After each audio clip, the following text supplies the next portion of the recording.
Oh, yes, ladies and gentlemen, we have indeed arrived. My name is Joe. And I'm Carolyn. And you guys are listening to the podcast that's going to save the world, the Carolyn and Joe Show. How's it going, Carolyn? It's going good. Just so the world knows, my name is Joe Carabeo. I'm a filmmaker, a photographer, a writer, and a musician. But today, I am a podcaster. And across from me in the greatest soundproof booth ever created, a man. You gotta see it. You just gotta see it. The brightest mind you have ever met. Her name is Carolyn Belefski. How's it going, Carolyn? Again. It's going still good. Still going good. Still going. Man, it's like a ghost town out here. It's like as soon as Christmas is done, people just disappear into the malls, I guess. That's what's happening. I don't think they're in the malls. I think they're... Where are they? Just hibernating? Hibernating at home or visiting folks in other areas of the country. It's the winter break, Maybe going on vacations. I guess so. People who have vacations, that must be a great thing to have. So you know yesterday we talked about going in outer space? Yeah. So I literally just read this article as I was like waiting here while we're setting up. And the title of it, this is from Whitney Strieber, because I follow him on Twitter. Yeah. And he's kind of like one of those conspiracy theory, Art Bell UFO type guys. He posted a link that says acclaimed film director, how do you pronounce his name? Guillermo del Toro? Guillermo? Yeah. Okay, I need to learn. Guillermo. I try to avoid pronouncing that, even though he's like one of my favorites. Guillermo del Toro. Yes. Guillermo del Toro, disappointed and terrified by encounter with crappy UFO. I would be too. Now that's the headline, and it says crappy UFO. It says wait, so Guillermo del Toro is upset, is sad? He's disappointed and terrified. Disappointed and terrified about a crappy UFO. Yes. So that made me want to read the article. So in a November speaking engagement at, again, Lola Marymount University's school, Lola. How's it spelled? Loyola. Okay. Lolo. I can't pronounce that. I've seen it before, but I just don't know how to pronounce it. But in Maryland. Marymount. Oh, Marymount. Which I don't know exactly where that is, but isn't there a Marymount University? I mean, it might be in California if it's like a Hispanic. I have heard of it before, though. La Jolla? There's no H. What is it? Loyola. La Jolla? There's no H. Well, if it's Spanish, it doesn't matter. Well, I don't know. Anyway, their School of Film and TV, acclaimed director Guillermo del Toro described an encounter with a UFO near Sierra del Claro, Mexico. Okay. Being a master storyteller of fantasy movies with lavish visuals such as Pan's Labyrinth and The Shape of Water, it should come as no surprise that he was disappointed by the otherwise mundane appearance of what he called a crappy UFO, although he says that the encounter was the most terrifying experience in his life. You sound like a complete lunatic, but I saw a UFO. I didn't want to see a UFO. It was horribly designed. Although Del Toro doesn't mention when this encounter took place, he outlined the details of the interaction he and his companion had with the object. I was with a friend. We didn't consume. We bought a six-pack. We didn't consume it, and there was a place called Cerro del Cuatro, Mountain of the Four. And outside, in the periphery of Guadalajara. My Spanish is really bad. How are we supposed to get through the story? You can't get the words, man. We said, let's go to the highway. We sit down to watch the stars and have a beer and talk. We were the only guys by the freeway, and we saw a light on the horizon going super fast, not linear like. And I said, honk, and flashed the lights, and we started honking. And it went from here to there, like 1,000 meters away. In less than a second, and it was so crappy, Del Toro continued. It was a flying saucer. So cliched, with the lights going like this. It's so sad. I wish I could reveal they're not what you think they are. They are what you think they are, and the fear we felt was so primal. Despite Del Toro's tongue-in-cheek dismissal of the object's boring appearance, the fear he and his friend experienced was not nearly as cliched. Seriously, like I had never been that scared ever in my life. We jumped in the car, drove really fast. I kept looking. It was following us. And then I looked back, and it was gone. So, judge me. I have no implant, I think. End of article. See, that's the situation that's always tough whenever you've experienced sort of a UFO. Because, yes, I have experienced UFOs. You were there, Carolyn. We did a whole entire podcast on that. Yes, we did. And I will retweet this tweet if you want to check it out. I'm on Twitter at Carolyn Belefski, so I'm going to retweet this. And that should be up right now. So there you go. So if you guys are on Facebook Live right now, if you have ever experienced a UFO, I'd love to, I don't know, just type about it or write about it. I don't know. Just say something to say we're not alone in this thing. Get it? But I feel like it's a very weird discussion that has come up recently, though. Like this whole UFO thing with CNN reporting it. Yeah, but I feel like there's a certain point now, since like the 60s, since like the 70s, since the 80s, 90s, there's been so many reports that it's like, come on, man. How are we still, why would people even still debate that at this point? We're going into space. We have so much info like that. We just, we have so much content about going into space. But then, like, there is that whole thing of, like, oh, it's conspiracy theory, like, those people are crazy, blah, blah, blah. But then the government probably loves those people in terms of, like, hey, if something crazy is going on with their behind the scenes, like, if some UFO story breaks out, they're like, cool, we can preoccupy people with that story, and they're all crazy anyway. Like, it's kind of a dismissal of, like, hiding the truth, too. So, in a way, conspiracy theorists can, like, in a way, even though they're countering the government sometimes the government probably loves having them around because they can blame anything on, like, oh, that's bunk. Yeah, but, like, what's going to happen? We've had so many designs, we have so many characters, we have like, if we see a UFO, like, I feel like when we had that podcast a few days ago about, like, the Greys and all those types of aliens and darks and stuff like that.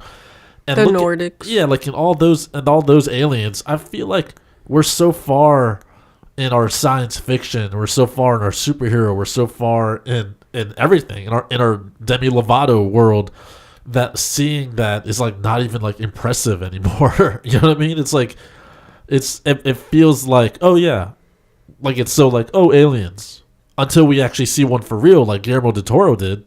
I remember when we saw it, it was sort of, we saw those, like, 4 lights.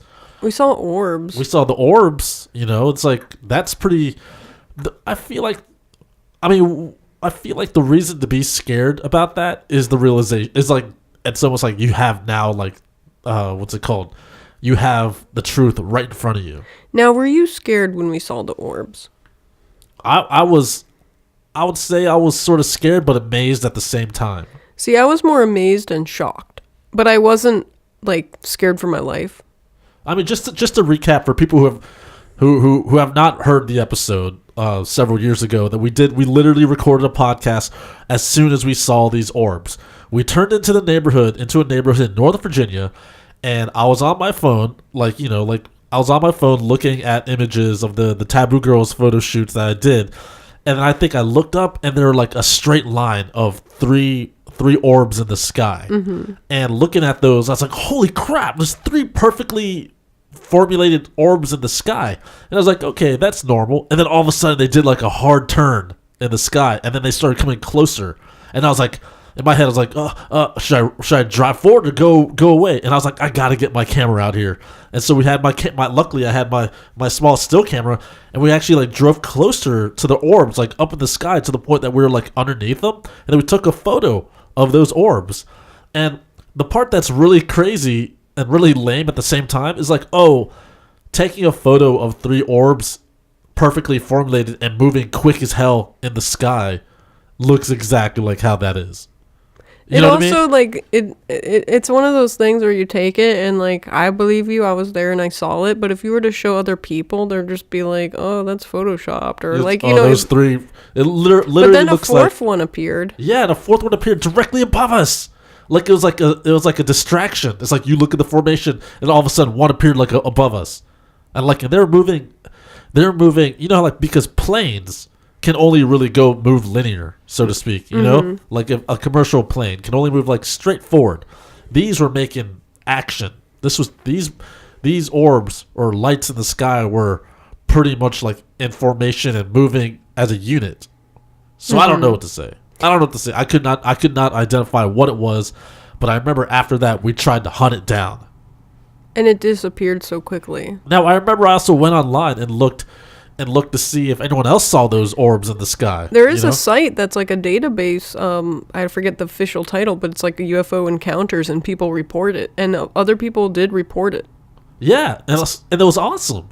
And it was exactly what we saw. I remember even like it's like the floating orbs and the 3 orbs in the sky. They even had a situation where they had footage of like those orbs like over the ocean, over the what's the Detroit, what's near the Great Lakes? Yeah, the Great Lakes. Mhm.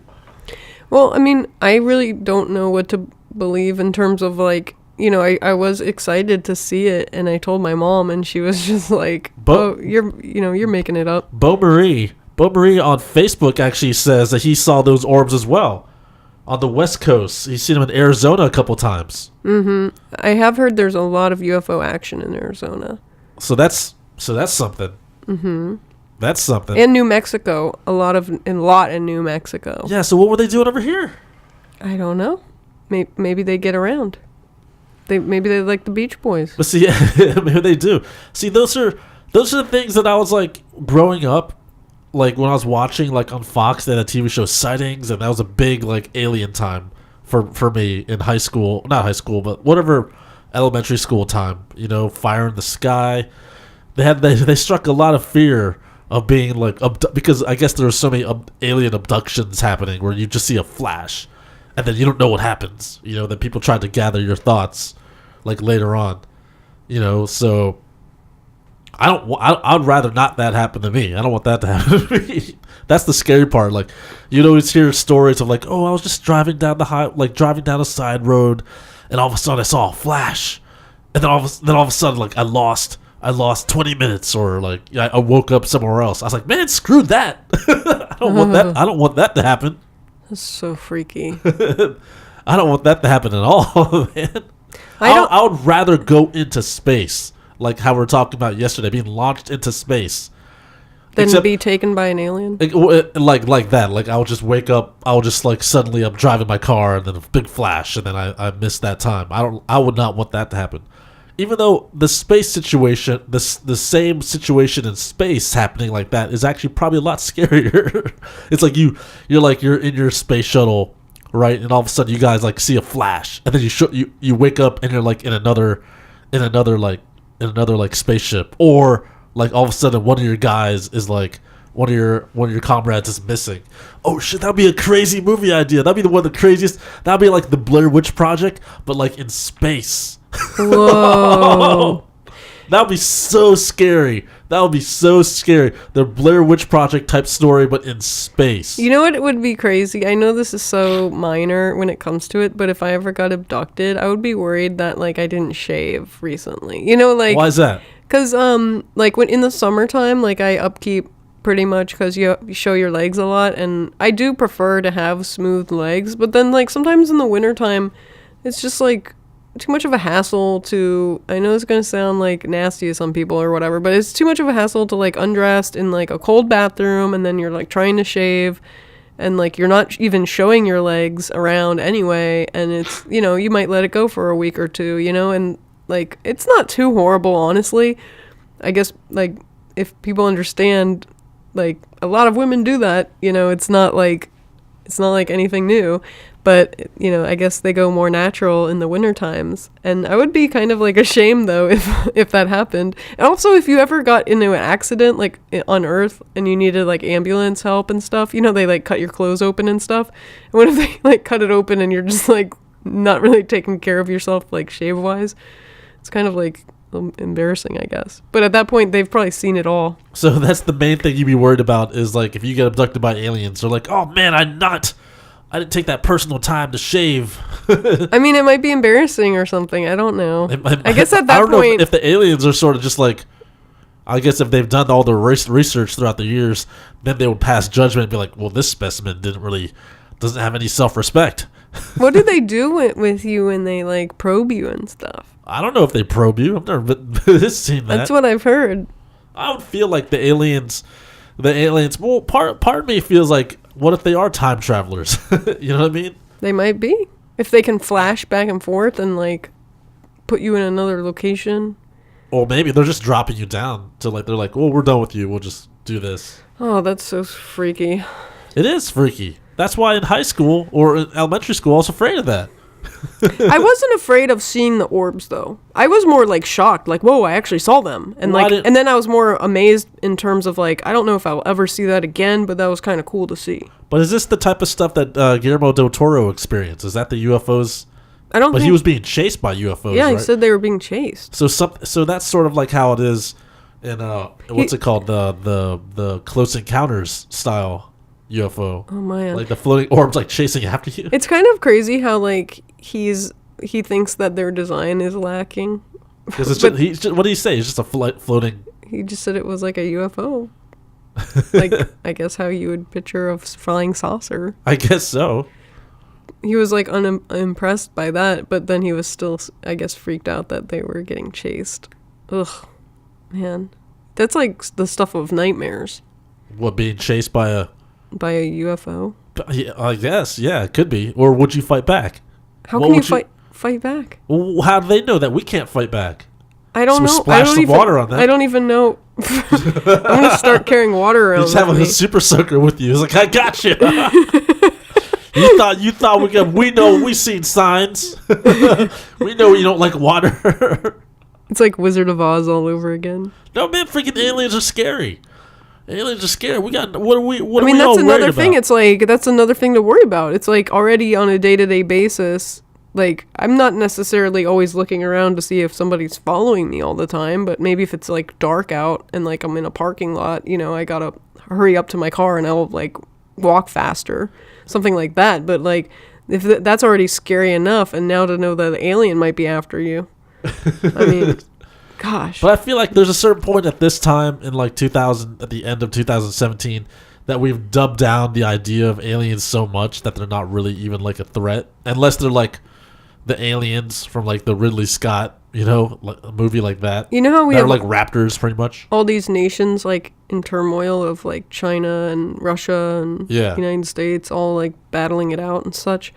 Then also North Korea, all these conflicts with global powers. Is like, do you think we'll all unite if aliens were to like make a visible force coming at us? Well, just like in the end of The Watchmen. Yeah, hopefully. It's like, do you think humanity would finally like come together, like to be like, doesn't matter what country you're from, they're out to get us from everywhere? Well, I guess that's the whole point of Game of Thrones, isn't it? Isn't that what they're trying to? I feel like that's what the message of Game of Thrones is. Is like you have this, you know, I guess the White Walkers could be aliens, so to speak. That's true. And they're coming to like take over, but we're all too busy like bickering amongst ourselves. And Cersei wants no part of it. Yeah. She's like, yo, I'm on my own. I'm not going to help anyone else. She's like, if I'm going to die, I'm going to die a queen. Man, that's crazy.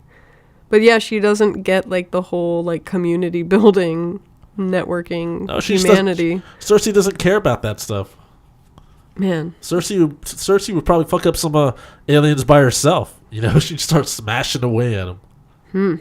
That's crazy. But there's all different types of aliens too, which makes me feel like, well, you know, I wonder what Guillermo del Toro did see out there. Oh, I guess it was just a flying saucer. I don't think he's actually saw the alien. Oh, so you saw just like the floating lights? Yeah. Some type of saucer. Sometimes that's scary enough. That's equivalent to the fear. Remember like how when we're watching Lost, the first season of Lost, and we see like the smoke, like just the smoke on the other side of the island? Mm-hmm. That's equivalent to that type of fear. That's like, what is that? Where's that smoke coming from? Why is that thing floating in the air? You know? It's a fairy. What if they're just fairies? What's like?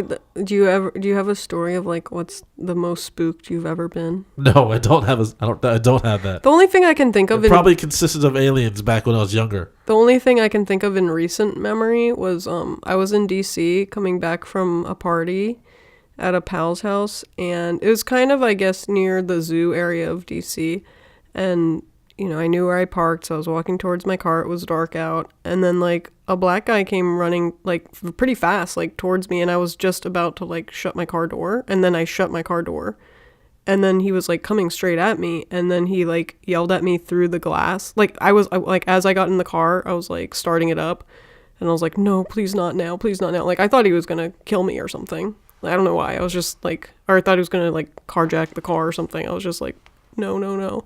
And then he was like, he just came up like right near the window, and he was just like, do you know where the metro is? And he was like running at me. Yo, where's the metro at?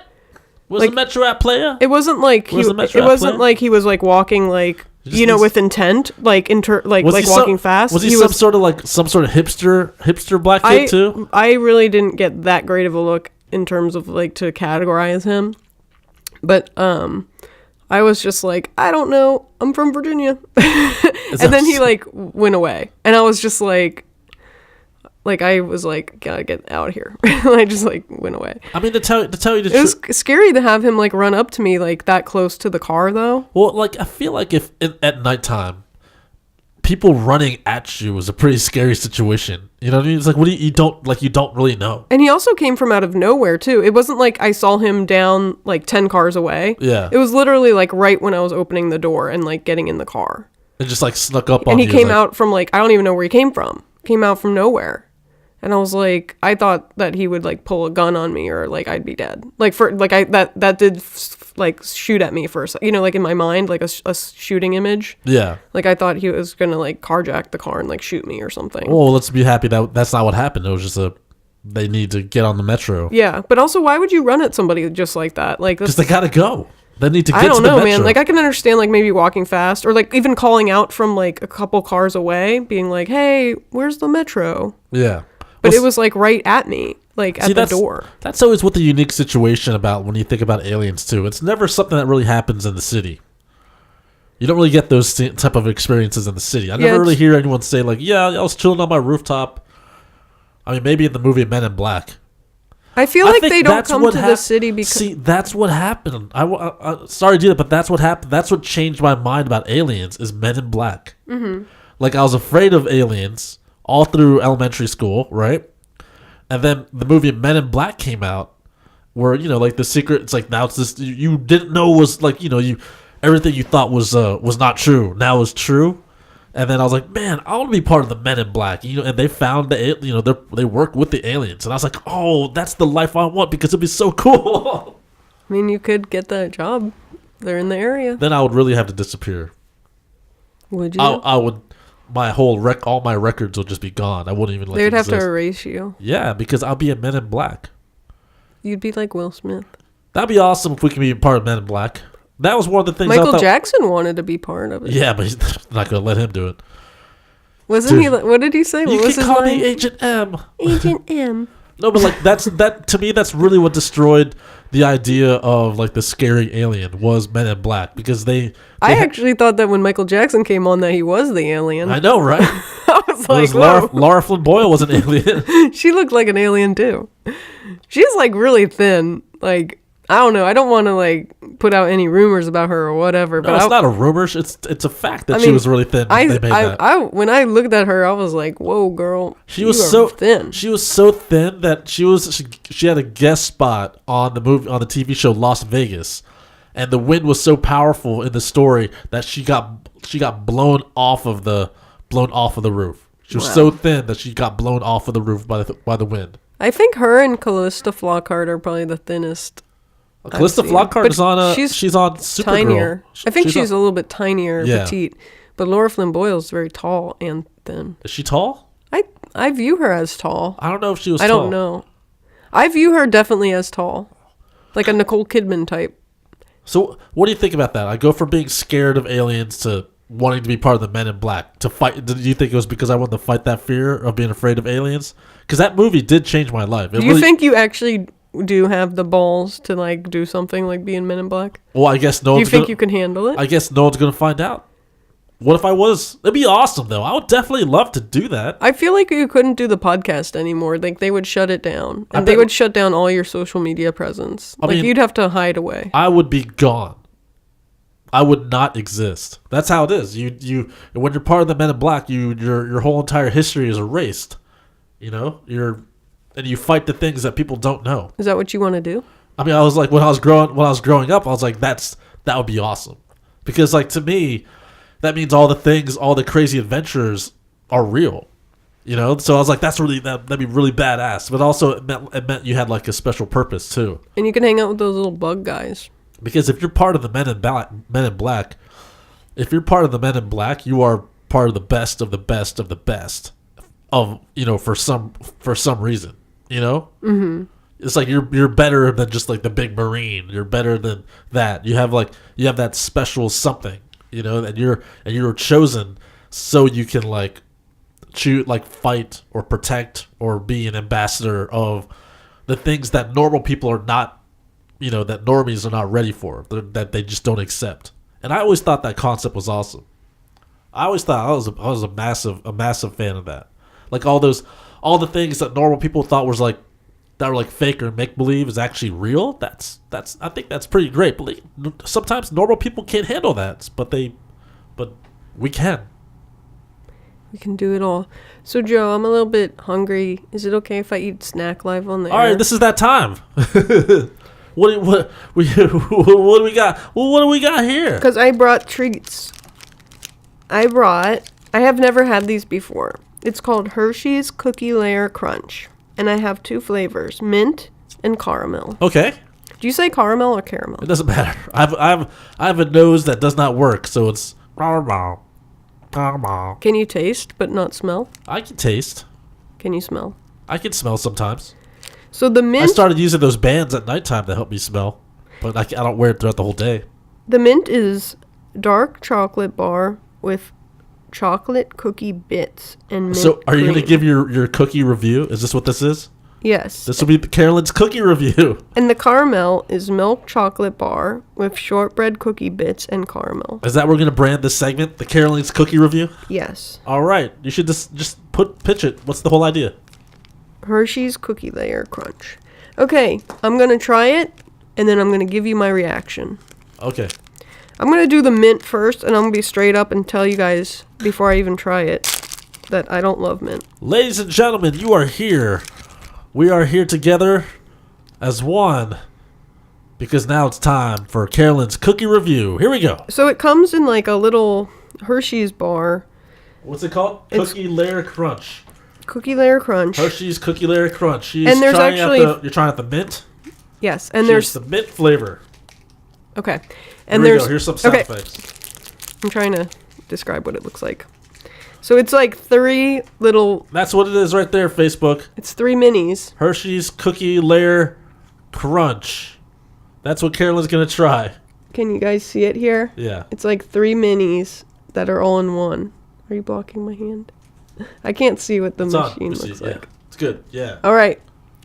So it's 3 kind of like, you know the mini size that you get at Halloween? It's like kind of 3 of them, but then they're together. So I'm going to see if I can break it off. Oh, yeah, I can. It's exactly how a Hershey's bar is. It's like it has the cutaway. I can break it off. And let me try this one part.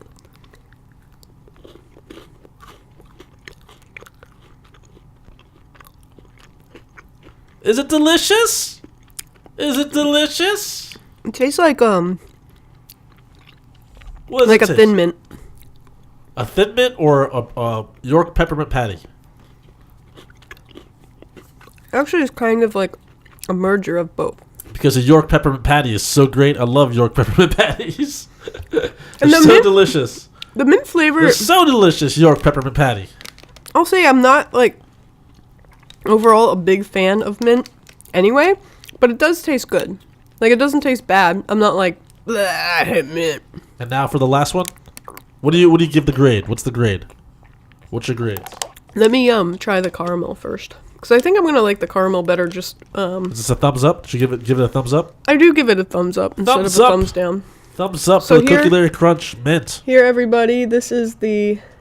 Cookie Layer Caramel. Caramel. Carabeo Mel.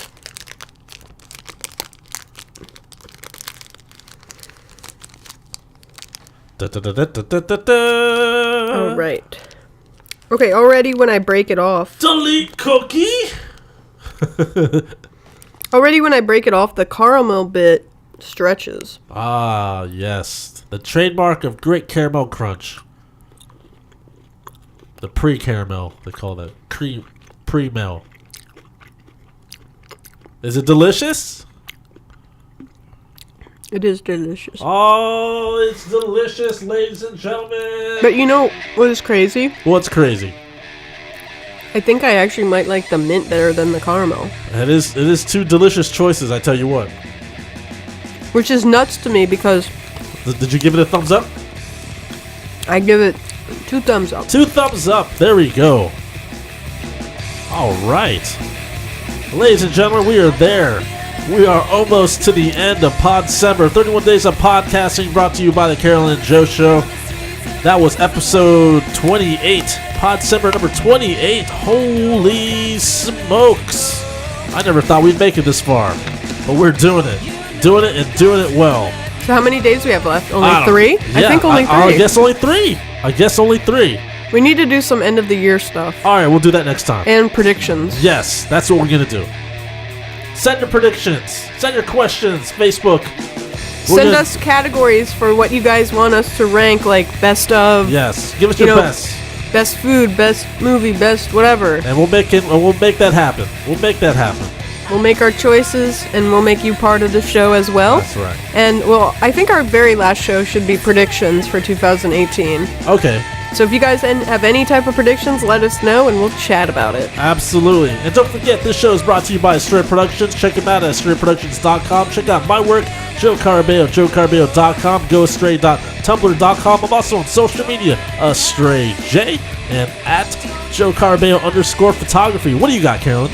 I'm also on the socials. My handle is at Carolyn Belefski, and my website is www.carolynbelefski.com. You'll be able to find cartoons, comics, illustrations, and designs. Lots of really cool stuff up there. And we also have a store, so if you're interested in getting any of the merch, it's all up there. Good for you to go. And also, don't forget, download the song Run by Monday Mistress.